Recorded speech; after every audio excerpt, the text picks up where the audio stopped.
The release of my new book is about 2 weeks away in the United Kingdom. Hello and welcome back to Bookish, and welcome to a video in which I'm going to talk about my own work, a new book I have coming out, a work of military history that focuses on the individual soldiers as well as on the larger military operations going on. And the title of that book is MacArthur's Bloody Butchers. You may have been aware of this. I've been talking about it on my channel for some time. The publication date, as far as I know, is set for July the 31st of this month. Assuming nothing comes up and nothing prevents that from happening, the book will be available in the United Kingdom beginning on July the 31st. Its American publication date is set for September the 30th. But I wanted to do this video and get it out there because I do have a fair few viewers and subscribers who live in the UK who might be interested in the book, and nothing wrong with a little shameless self-promotion. So as I said, the title of the book is MacArthur's Bloody Butchers. It is being published by Casemate, publishers in the United States, and that's Pen and Sword publishers in the UK. I told you when it's available, it should be available in the UK in July the 31st and in the United States on September the 30th. So the book is one of those things I've been kind of reluctant to describe on my channel, in large part because it doesn't necessarily fit with what I read or the content of my channel, because it is a work of military history to a large extent. And so, one of the questions I wanted to answer, and I think kind of one of the things I wanted to convey about the book, has to do with why I wrote the book.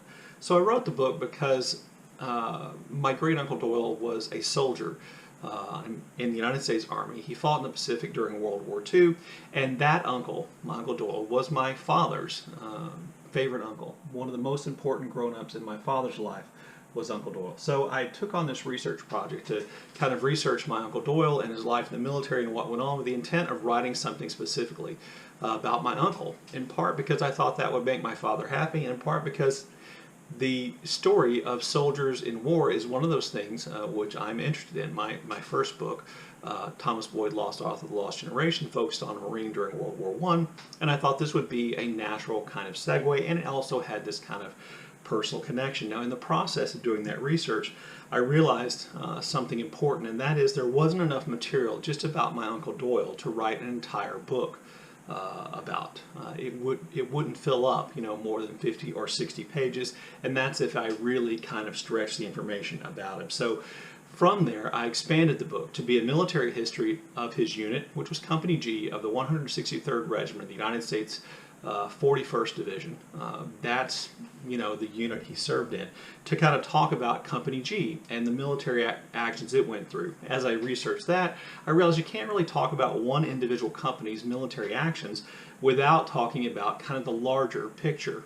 Why was Company G doing what it did, and what other units were around it, and what was the overall strategy? And so what I had intended to write as kind of a story about one soldier, my uncle, became a story about my uncle's company and kind of the larger military context in which it existed. But I wanted to keep the story kind of personal. So I did more research, and I found, primarily with the help of my aunt, my uncle's widow, other soldiers who were part of Company G, who had written things, left behind documents that I could include. So what my book then really focuses on are the experiences of those four soldiers as they existed within this military unit, which is part of a larger military unit in the overall war in the Pacific. And I hope that kind of comes through. The impact that military decisions at the top levels had, and military maneuvers at very high levels had, on individual soldiers and what they experienced and what they went through. That's what I hope the book is about, and that's what I hope comes through. So if I were to name a book the book is kind of like, it would probably be something along the lines of Band of Brothers by Stephen Ambrose, or any other kind of book which looks at a specific military unit and the individual men and what they went through and tells those stories. Like I said, my book, unlike Ambrose's book, which focuses on dozens of men, my book focuses only on 4 men, but it's in that realm, probably with a little bit more attention paid to military history detail than Ambrose does, but it's definitely in that realm. So what I hope then is the book kind of conveys that kind of men at war, what they went through, how ordinary men found themselves in incredibly difficult circumstances and found a way to survive. It is not my intent to make these men heroes. It is my intent to kind of emphasize that the heroism is in surviving and coming through it and living to go on and have a life afterwards. So I thought I would end this video by reading the introduction to my book and to give you a taste of the story and then of my writing. So this is the introduction. I was unaware that my great uncle Doyle had served in the United States Army and fought in the Pacific during World War II until an article about World War II veterans appeared in my hometown newspaper that featured my uncle's story. Even after that, I never thought to ask him any questions about his experiences. We did not see each other regularly, and when we did, questioning him about the war did not seem appropriate.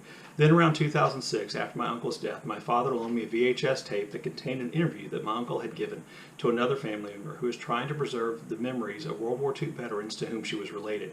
I watched the tape and was moved by my uncle's openness and the clarity of his memory and the horrors he experienced during the war. I watched the tape a second time and recorded his answers and responses with a view towards writing something about his military service. That began a low-key and slow-evolving research and writing project, which has resulted in this book. I had only a vague idea of the actions of the U.S. Army during World War II in the Pacific.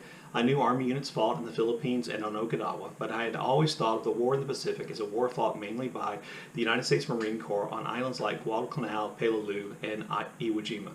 The interview given by my uncle opened my eyes to a long, bitter, and no less significant part of the war. It was a war fought in the jungles of New Guinea, on the coral cliffs of Biak, the hills and ridges of Mindanao, and the mountainous islands of the Sulu archipelago. Tens of thousands of American men fought in these places as members of infantry divisions like the 24th, the 32nd, and my uncle's division, the 41st. Specifically, my uncle served as a squad leader in the weapons platoon of Company G, 2nd Battalion of the 163rd Infantry Regiment of the 41st Division. Every cliche that has been used to describe war applies to the war my uncle and the other men of Company G fought against the Japanese Imperial Army. During their time in combat, they became accustomed to pain, illness, stench, filth, muck, thirst, hunger, blood, gore, danger, cruelty, and killing and death. That people can learn to function in circumstances in which everything they have likely been taught to value and all the rules they have been taught to follow have been erased, and in their place violence and killing have become virtues, is part of the tragedy of war. Men in war do and celebrate things that in any other circumstance would be punished and a source of shame. That anyone emerges from time in combat and returns to the world mentally intact is remarkable. All wars are ugly. The war the United States fought to stop the Japanese expansion of the Pacific and to destroy the Japanese Empire was no exception. When racism and punishing geography are added to the mix, war becomes even uglier. This book focuses on the experiences of 4 members of Company G. Sergeant Jack Anderson, the son of a Montana rancher who was with the company from its deployment through the Biak campaign. Sergeant Doyle Bruce from Texas, who was a member of the company from deployment through the Sulu Archipelago campaign. Sergeant Bruce Baird of Utah, who was with the company from the beginning, but whose wounds and illness earned him enough points to rotate to the United States before the invasion of the Philippines. And Private Hargis Westerfield, who joined the company as a replacement after the San Fernando campaign and was with it until the end of the war. Each of these men left behind an account of the war upon which this book depends.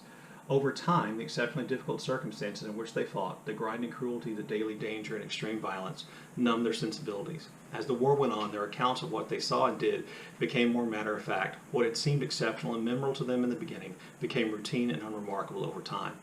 Just as each of these men learned to adapt to their circumstances and to become more expert and efficient soldiers, so did the United States military. When the men of Company G arrived in New Guinea in January of 1943, the U.S. military was still working out issues of transport supply and strategy. As a result, the men did without much of the equipment, food, medicine, and coordination of forces that would have made the fighting in New Guinea a little less nightmarish. By the time Company G landed on the Philippine island of Mindanao in 1945, the U.S. military could provide them with an abundance of new weapons and supplies, as well as naval and air support that increased their advantages over their enemies. Those advantages were welcome and undoubtedly saved American lives, but the war still came down to the determination and endurance of individual soldiers. The 4 soldiers whose experiences this book follows all dealt with the realities of the war and its aftermath differently, but they were all among the lucky. They survived the war and returned home to create lives, careers, and families, and each, in his own way, chose to preserve and record their experiences. Anyway, there you go. That should give you just a little taste of the book that I wrote. I'll leave information about where you can pre-order it down below, and I hope if you're interested, you'll think about buying a copy. Anyway, thanks for watching.